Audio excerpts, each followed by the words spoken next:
Welcome back to the Coach's Desk, viewers and subscribers. Thanks for tuning in. And I am your host, Coach Minzy, and we have a special guest in studio with us this today to talk to you about what is happening in regards to a particular topic.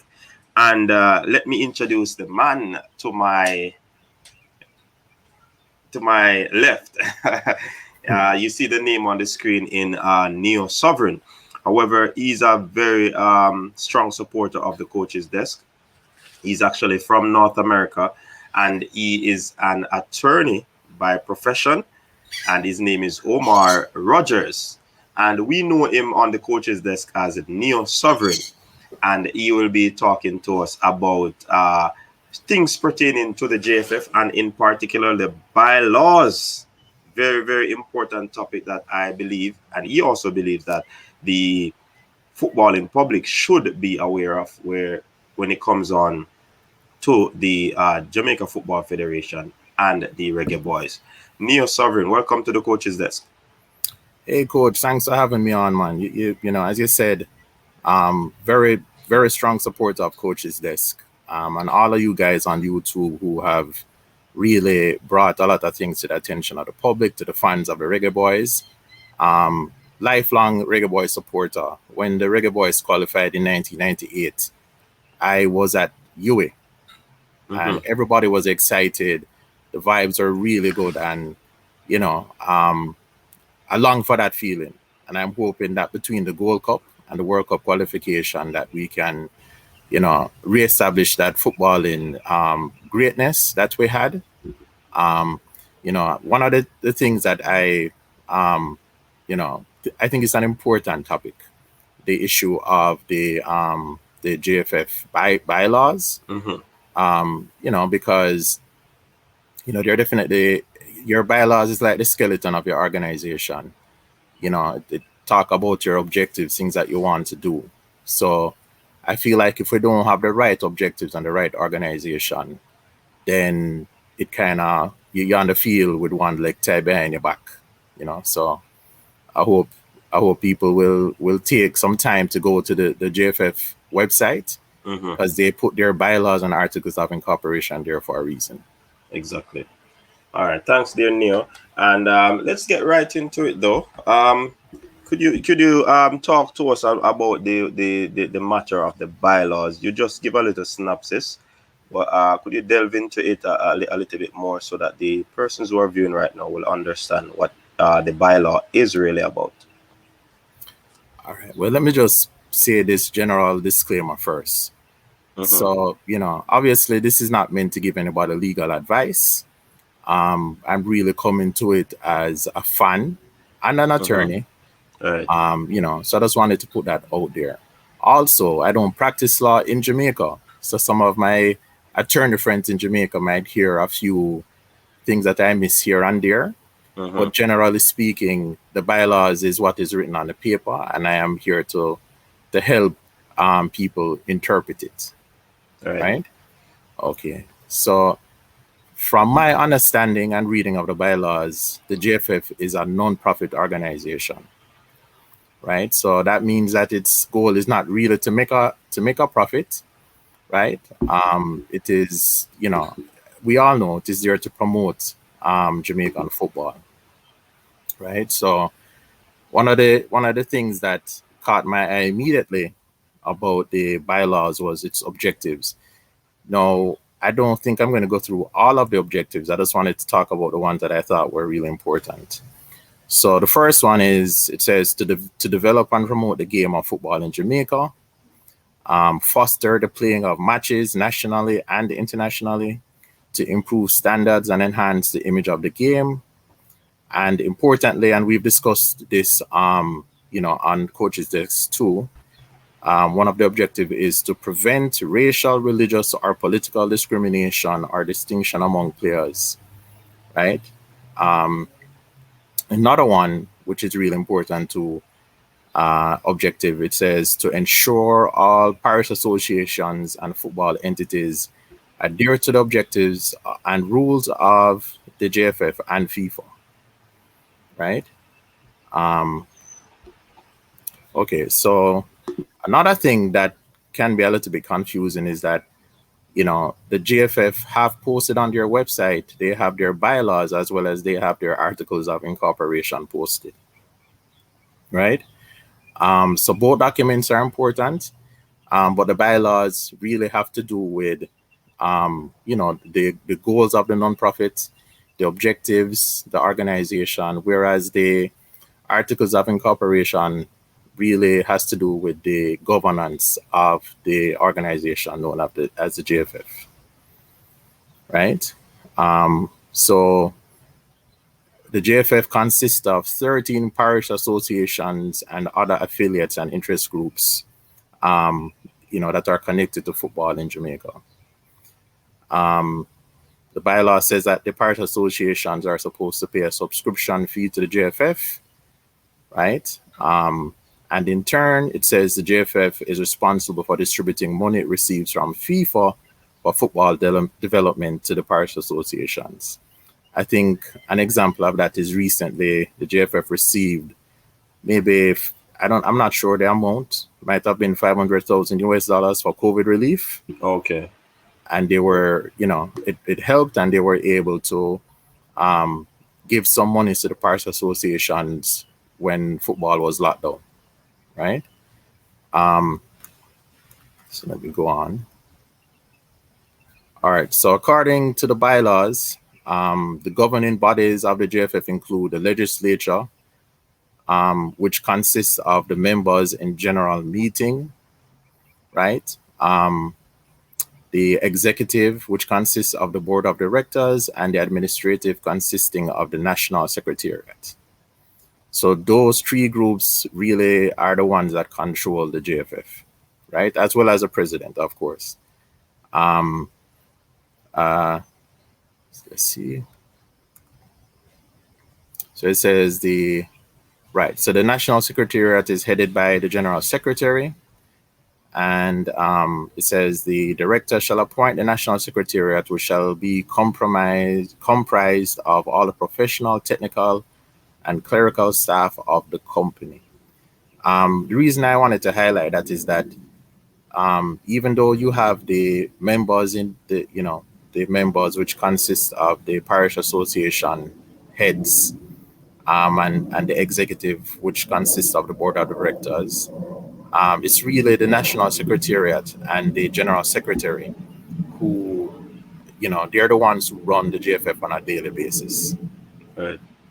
Right. For most of the times, the general body don't meet until, I think there is a general meeting once every year, or they can call emergency meetings or something like that. But for the most part, it's the general secretary along with his staff that really runs the JFF on a day-to-day basis, right? Let's see here.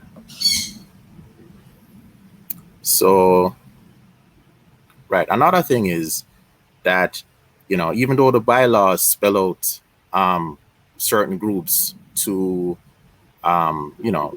take care of business in the JFF, the board of directors can also create ad hoc committees. They can make certain groups to deal with certain things. So the bylaws don't tell us everything that the JFF is doing, right? Because they can divide themselves up into different groups. They can do things under their own power as given to them by the bylaws. So, like they may have a committee that helps to choose the players, the local players and the overseas players. They might have a special committee that deal with issues for referees or, stuff like that. Okay, so the president is elected by a general meeting every 4 years.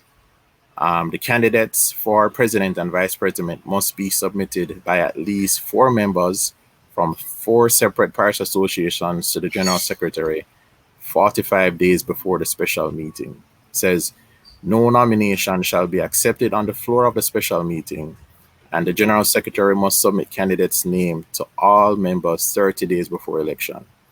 The reason I highlighted this section was that, basically, the JFF is really a very closed organization, right?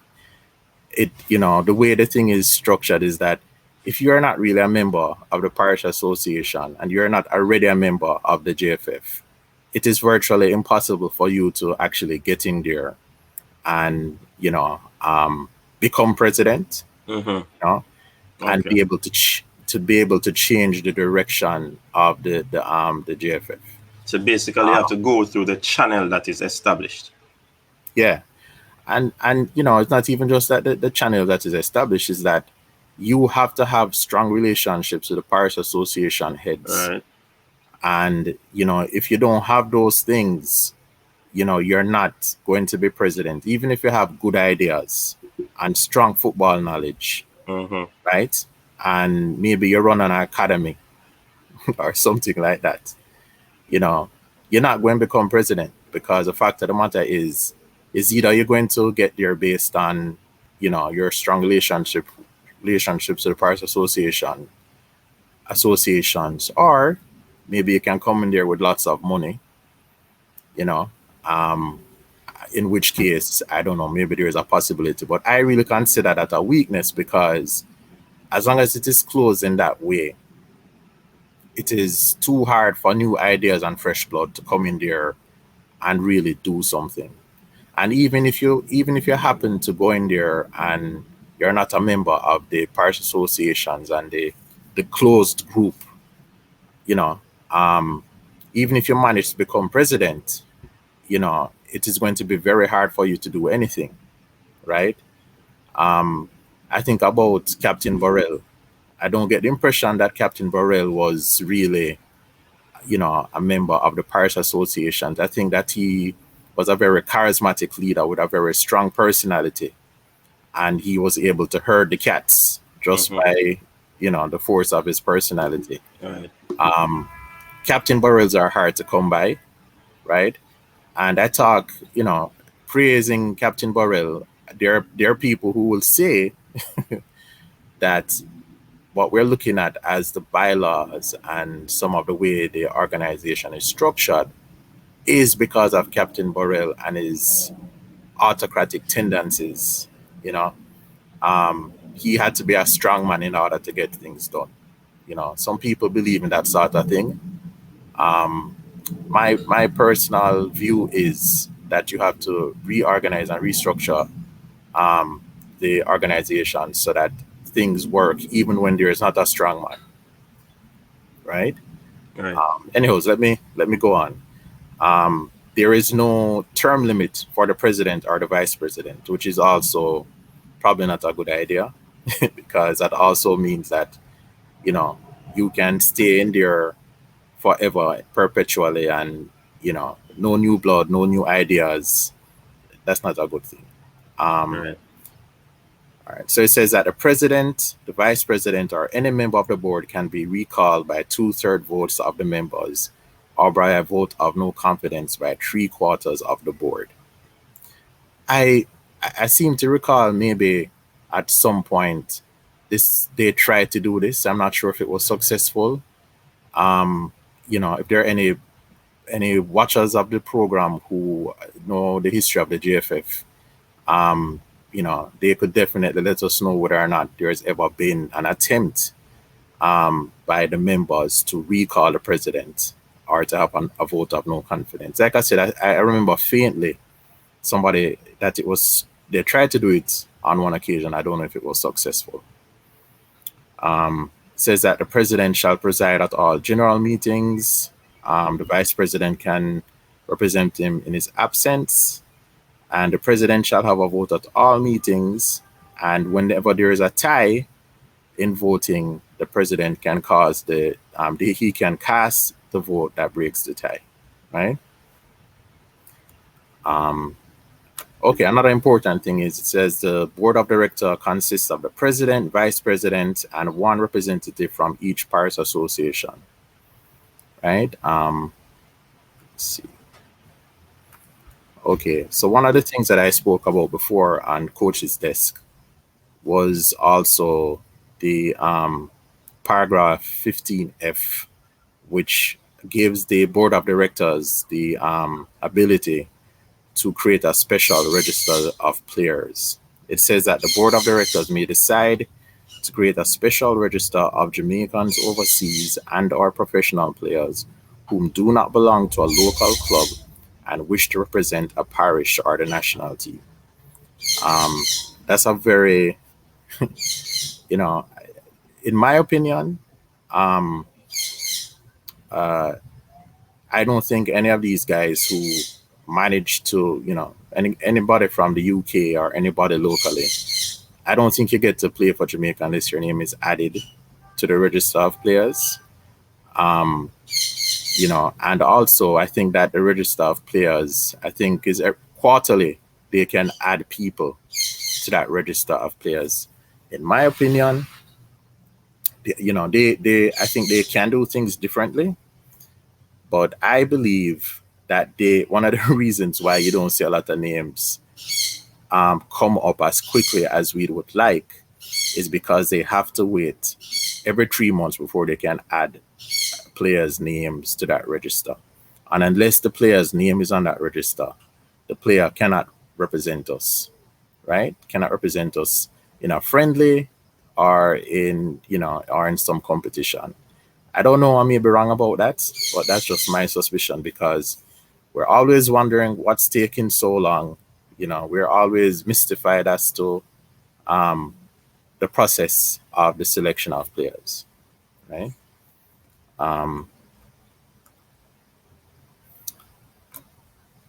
Okay. So I'd written, it says here,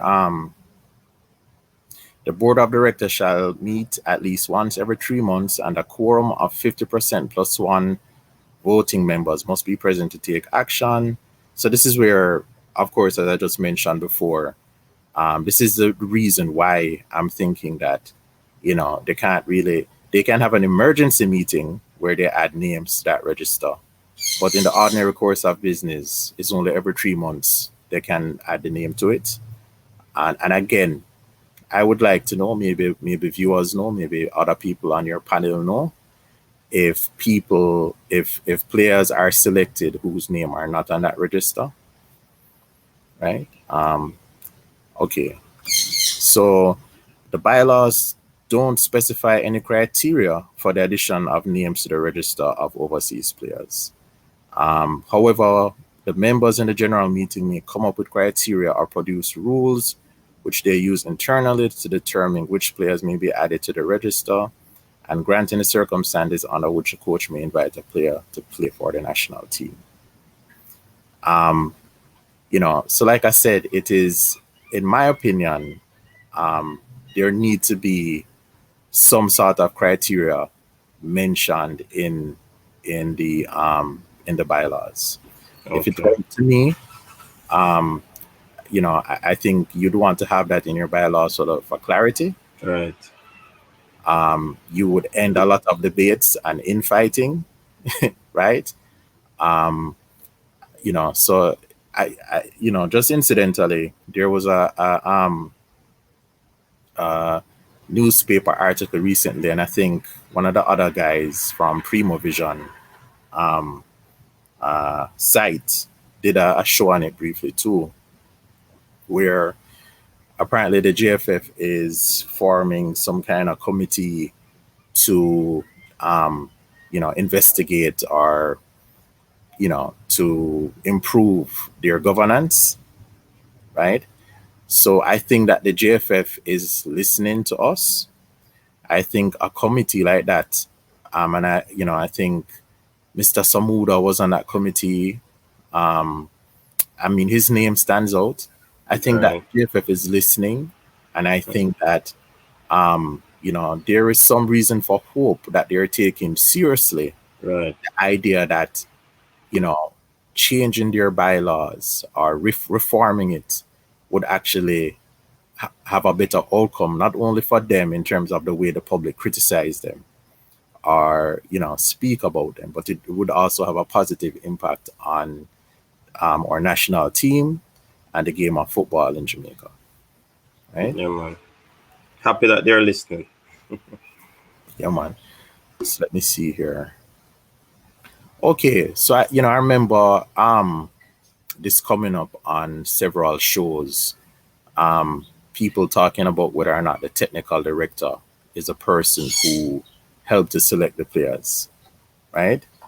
From my reading of the bylaws, that is not the case. However, the bylaws do give the board of directors the power to change certain things or to do certain things. But let me just read it. Paragraph 22, right, does not state that the technical and development committee and the technical director is the head of that committee has any role in the selection of players. The committee is responsible for football infrastructure, training methods, qualification of coaches, football theory and practice, equipment, basically infrastructure, right? What it does say is that the committee will review the performance of the national team and coaches and make recommendations. Now, this ability to make a recommendation, I don't read that as saying that they have the power to select players. Right. Right? It's just a matter of recommendation. It not necessarily mean that it will be adhered to, that recommendation. Exactly. Right? As far as I'm concerned, it's the board of directors who create the register of players, who, having created that register of players, hand the names over to Tapa, and then Tapa is free to select from off that register. Now, Right. to me, that is controversial because Tapa might want Messi, and if Messi name is not on that register, Tapa can't choose Messi, Messi.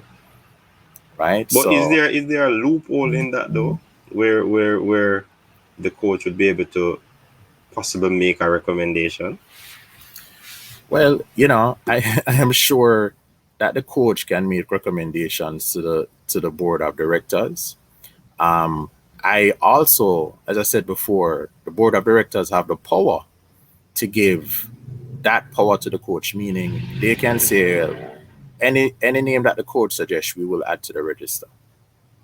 So if you ask me if there's a loophole, that is a loophole. But in my experience, when people have power, they don't like to share it. And there is reason to believe that, Tapa has expressed frustration. I know Coach Wade expressed some frustration about the way the team is chosen. And I suspect that that power sharing is not being done. I think I also commented on previous shows where, when it was my understanding that Simoes, had the power, he said, listen, if I'm here, you have to give me the power to select whomever I want to. And it appeared to me that he had that power to select the players or to add names to the registers just based on his assessment as a coach.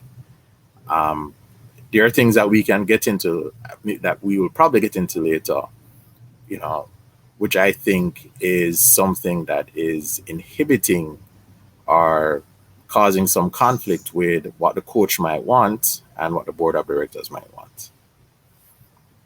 Another important part of the bylaws is the whole issue of Section 28, which addresses broadcasting rights. It says that the JFF is the owner of the exclusive rights for broadcasting and transmission by whatever audio, visual, and sound broadcasting media, live, deferred, or highlights of football events played in Jamaica. Right? So I mean, that's intuitive that the JFF would have, ownership, or sorry, that they have the exclusive broadcasting rights to games that the national team play, right? If I was Mr. Samuda, or if I was on a committee looking to reform the bylaws or the governance, I think I would have to expand that to, to have some language about trademarks, to have some language about copyright, to have some language about internet and marketing. Because I think, I think what is happening is maybe the board of directors and the president have enormous powers to make arrangements for other media and marketing, right? Because of course you would expect that broadcasting rights is the main would be the main way the JFF can generate income. But I'm not so certain that it is. And even if it is, I think that there is a lot of potential to generate income, you know, by exploiting a trademark or selling merchandise or whatever. So I think that in the absence of having something there in the bylaws, it gives them maybe a little bit too much power. And not only does it give them a little bit too much power, it leaves them without some clear direction. So if I was reforming it, that is what I definitely include some language there. Another thing I wanted to point out was that the bylaws actually says that the members in the general meeting, or in the case of emergencies, and the board may suspend parish associations, right? It says in such case, the parish association's voting rights is suspended. It can't communicate with other parish associations, and it cannot take part in any JFF competition. Now, to be honest with you, that is something that I believe if you can suspend, if the board of directors can suspend the parish association, and the reasons set forth for doing so are vague, right?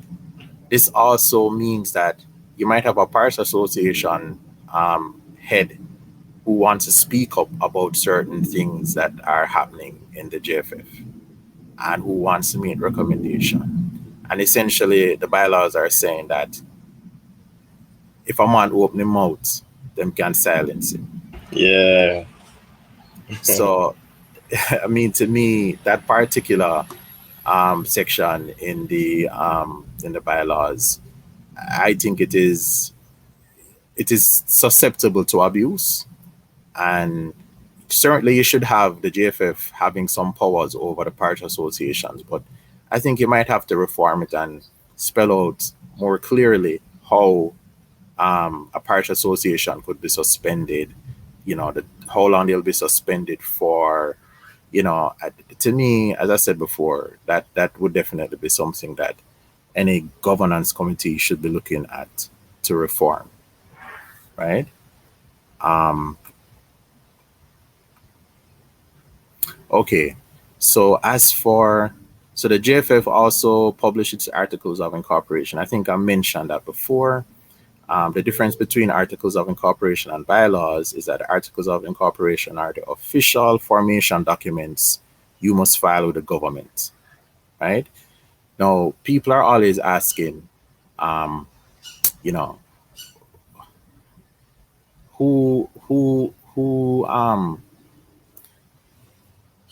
has the authority to regulate the JFF, right? People say, well, do we as fans have the power to, make them do things? Or, is there a government entity? Is it FIFA, right?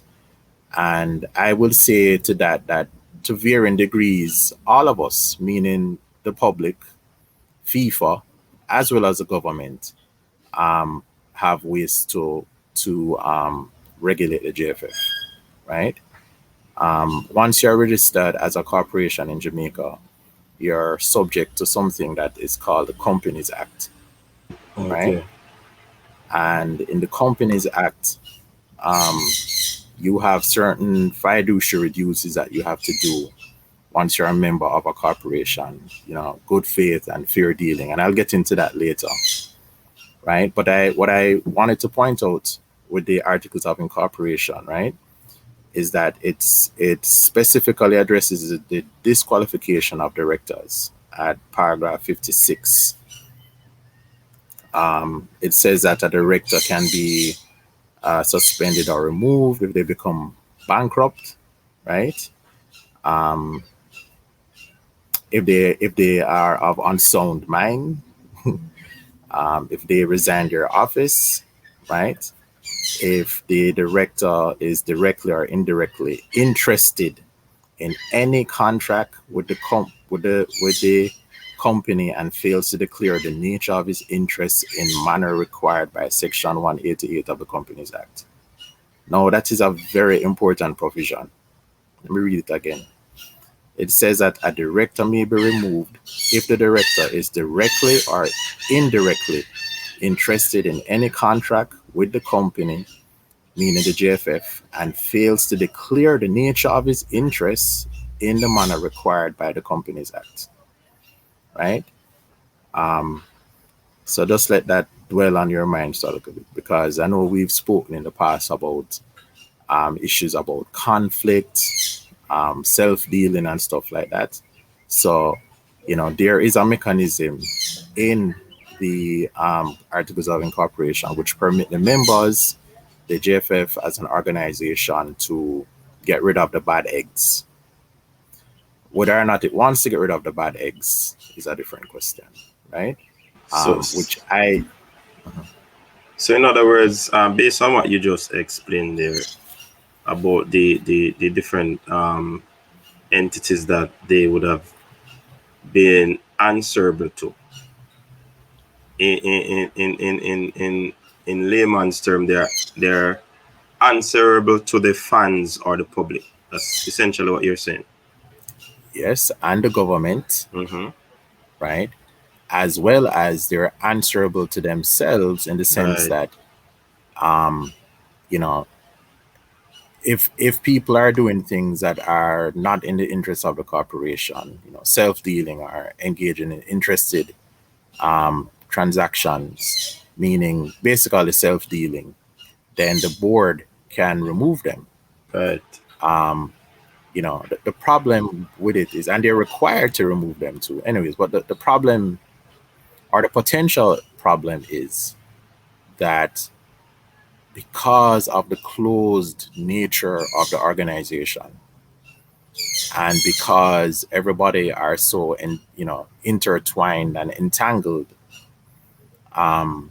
it may be really difficult for board members, officers, or members to actually go there and enforce this provision, which allows them to, get rid of the bad eggs, if any. So they basically then, because of the closeness and the close ties, they definitely cover for each other. That's what it is Yeah, saying. yes, Pretty I'm much. saying, Okay. yeah, because I'm saying because other sections of the bylaws are weak with Mm-hmm. regards to people being able to step out and people being able to have an independent position. Mm-hmm. Because it is so weak, it undercuts this other section of the Articles of Incorporation, which allows, the board or members to get rid of somebody who is, um, who might not be, who might be engaging in self-dealing, something like that. So, that's just my personal criticism. And that's also, I guess a cry from a fan saying that, you guys need to rewrite your bylaws or reform it in such a way that you allow members for the good of the JFF to exercise this power to remove somebody if they're engaged in, Right. bad things. Okay. Right. So yeah, so coach, and I think there were some questions too that Yes. we have Let's outlined. look into these questions. In terms of the conflict of interest, that would have come up a lot with respect to the selection of the team. Based on what you have outlined from the bylaws, or probably what you have not outlined, is there any area in the bylaws that says that there might be conflict of interest in respect to team selection? Right. Just one sec, coach. I was pulling up my notes that I made. Thought I had it right here.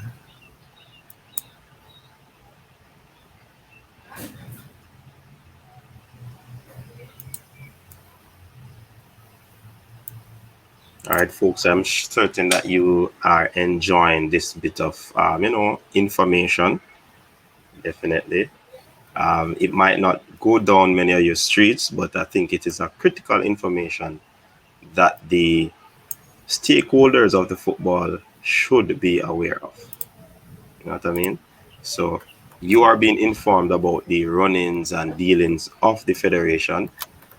So you can basically make your own assertion and judgment based on how they operate. Um, you found it, Neil? Yeah, man, I did. Okay, go ahead. Yeah, coach.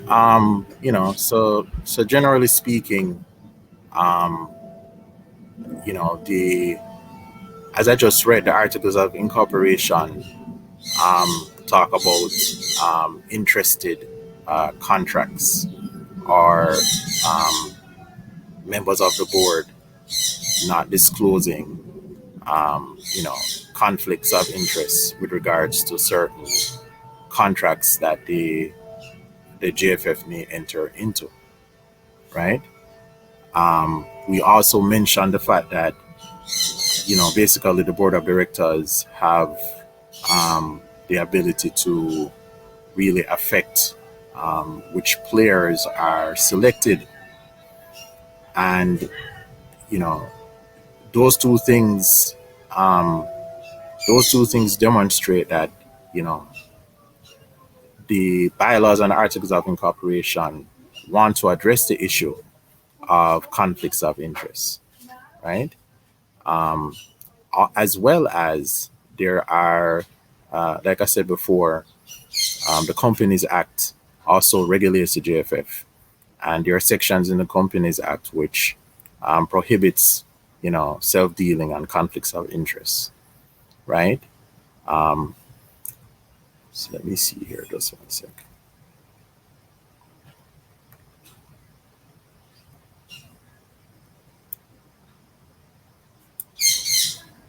Right. Yeah. So um, there are allegations out there that some of the people who are selected for the team are being it is being done because they are players from certain clubs, and that basically the JFF is using the national team, you know, members of the JFF who are connected to those clubs are using the national team to market those players overseas, and that whenever those players are signed potentially to clubs and there is a signing fee, that the clubs and certain members will receive income in that way, right? And I think that is definitely, um, you know, it's definitely a possibility, right? Um, there is at least some circumstantial evidence to suggest that this may actually have happened in the past, maybe happening now. um, you know, uh, but yeah, but both the bylaws and the Companies Act prohibit this type of thing. I think the main issue is that one of the objectives say to promote Jamaican football, right? Yeah, yeah. And so there's a tension there because a man might well argue that using the national team to market a player from a club in Jamaica who is a local player is consistent with the objectives of the organization, right? I think the tension is, if you're gonna choose that, if there are other players out there who play better, have a better reputation, um, and you're choosing players who may not be as advanced as the others for the purpose of, you know, maybe getting this signing fee or something like that. If that is being done, that is prohibited. No, I don't have any explicit evidence that that is what's happening, but I think because of a lack of transparency, it leaves people out there. Right. You're left to make assumptions. Yeah, they can make those assumptions. But as I said before, that is something that is prohibited by the Articles of Incorporation. That's something arguably that is prohibited by the bylaws themselves. Um, who could really bring this up are the members, the board of directors. Um, you know, members can, they can also, you know, the government can intervene if a member chooses to have some kind of derivative lawsuit, right? Um, you know, but again, the problem is that with the closeness and the closed nature of the JFF, doing something like this is almost, next to impossible. And if you do it, the man them going to suspend you, right? If you do it, you won't get selected for a particular committee. And when the man them suspend a parish association, no football can play in that parish. So it hinders the players as well. Yeah. So I mean, am I gonna really go out there and step out and make an accusation that would require investigation, um, and risk being suspended or frozen out of the organization? You know, as I said before, the governance committee that they started, they need to look into these things and um, allow have reforms in there that allow people to talk up and to actually do something about this. You know, All because right. then what we will have, we won't, we'll be in a situation where we're always wondering whether or not we fail to field better players, because essentially, you know, um, basically what's happening is it's not the interest of the team that is being promoted, it's the interest of members and people in the organization.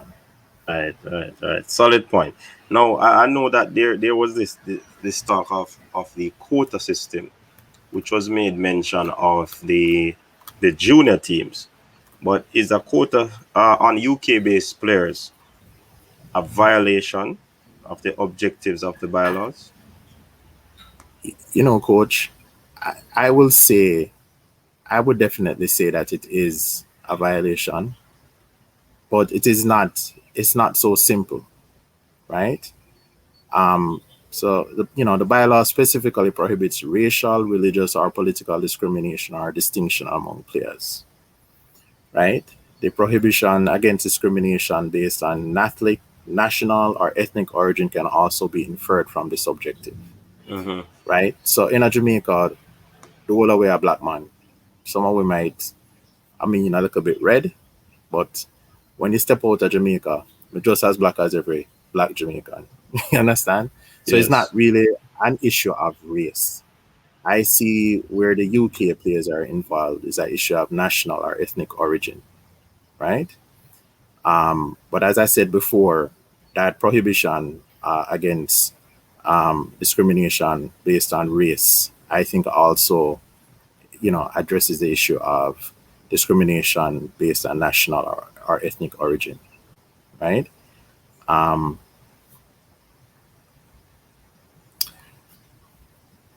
okay, so here's the thing though. Says, however, a recognition that UK and European based players likely play in better leagues compared to local players places the objective to promote the game of football in Jamaica in tension with the prohibition against discrimination based on national or ethnic origin. I think that's a very important point to acknowledge, right? So their Yes. objective is Yes. to promote Jamaican football. Right. And some people says, well, that refers to any football that Jamaica plays and internationally, and we're all concerned about what's happening internationally right now, right? But they also have an obligation to promote football, local football, right? And since there are players, Jamaican players who play in England, who don't play locally, who are being brought into the team, right? Then somebody can make the argument that by doing so, you are also, um, you might not be doing justice to the promotion of local football, right? Uh-huh. So I'm going to acknowledge that tension. That tension is there.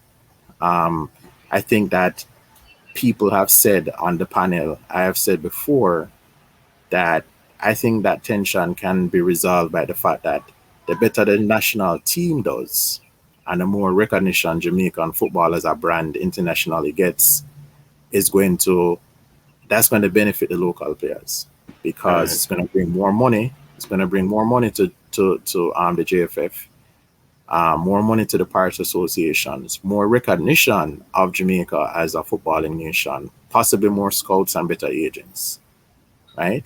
Mm-hmm. Um, but as for the quota system, now it's so I think a member who appeared on the program mentioned something about the quota system, and it seems clear or unclear. I'm not quite sure which one it is that he was referring. I think you said he was referring To the junior teams. to the junior team. Right. He did I not make think any mention of the about the national, explicit mention of the national team. right? And to be fair to him, I think he said at some point that he believed the best players should be playing on the national team, Mm-hmm. which does not, which kind of says to me that he doesn't think that a quota is appropriate for the national For the team, national, right. even if The he senior thinks national team. right, even if he thinks that a quota might be appropriate for some of the younger Youth teams, right. the youth teams, right? Um, you know, so but let me still address it though, because I think that I don't think you can blame people looking at what happens now, looking at the pace at which we accept players from overseas and the controversy and the issues involved in that. I think that people can definitely make the argument that there is an unofficial quota system when it comes to the national senior team. Um, is this quota system based on discrimination, ethnic or national discrimination? Um, or is it based on or is it that we're observing um, members or people who are trying to market their players, for the purposes of their own financial benefit? It's hard to tell, but both things, A, if they're doing it for their own financial benefit, that is prohibited. B, if it's an unofficial quota system, that is also Still, prohibited. right. So both things in my mind are prohibited, right? Based on the Um, bylaws. yeah, based on the Mm-hmm. bylaws. Right. So, another thing that we also have to consider is that there's the issue of national pride, right? And I call it mistaken national pride, right? Said the JFF is not unique in its willingness to sacrifice competitiveness on the field by failing to recruit better naturalized players in order to maintain a sense of local identity, right? This happens in the USA, Mexico, and England. However, these countries have readily observable racial and ethnic groups living within their borders which are the subject of discrimination. Jamaica does not have this phenomenon, but there are issues of national pride as it relates to our desire to compete with our former colonial overlords. This resentment permits locals to feel comfortable stereotyping non local players and confuse patriotism with a sense of local superiority. I think that this is a dynamic that we don't acknowledge, right? I think that Jamaica used to be a colony of England, and I think that to some extent, there is, I don't know if I want to call it a resentment, but there's definitely a competition. We have it in West Indies cricket. We wanted to get back at them and say, listen, maybe we used to be a colony, but we're going to outcompete you and outshine you, Yeah. right? And so when we have UK based players who are naturalized who come into the team, it might actually, you know, people might, there might be a sense of resentment or anxiety because, the question is, are they more English than they are Jamaican? They don't live here. You know, um, local pride would want me to say that I only want homegrown Jamaicans on my team. You know, and this is something that might especially exist, like I said, when the players are coming from the United Kingdom, Right. who used to, the Queen used to rule Jamaica at one point in time. But I think that it is a mistake, and I think that it actually hurts the team. I think that you know, it hurts the locals as well, because we never ever get the best team that we can possibly get. And of course, the people that you might feel a sense of resentment to, they are coming to play for Jamaica because they have pride in Jamaica. So to the extent that you ridicule them or criticize them, right, you are criticizing Jamaica. You're not criticizing United Kingdom or England. You understand? But a man might say, well, them English guys. And, but the truth of the matter is, if your intention is to compete with England, then why shouldn't you allow Jamaicans, some of them who are naturalized, to come and aid you in that purpose? So I think that's something that we should also acknowledge when we talk about the issue of conflict of interest and the selection of overseas players. Yeah, man. Good point there. I think you made mention of this in short, but I want you to elaborate as we close off on this beautiful presentation, where the role of the Jamaica Football Federation in promoting the national team as per the bylaws. Right. Yeah, I think that's also very important. And if I was going to reform the bylaws, that's definitely something that there needs to be a whole paragraph and section on that. Basically, the bylaws are really silent about about them promoting the national team, right? You have objectives that say to foster friendly relationships nationally and internationally by encouraging football matches at all levels. We have another objective that says to promote the game in accordance with proper methods and practices as outlined by FIFA. Um, I, you know, That's vague, right? right, yes. If you are going to say that those two objectives cover the Mm-hmm. promotion of the national team, I mean, that is just a cop out. Understand? I mean, we need something stronger than that, that will, you know, um, cause the board of directors, cause everybody involved in the JFF to have the fire in their belly to see to it that our national team, is given the respect, um, and the encouragement that it needs, right? Right. I always said that the bylaws mention the women's team. It doesn't even mention the men team.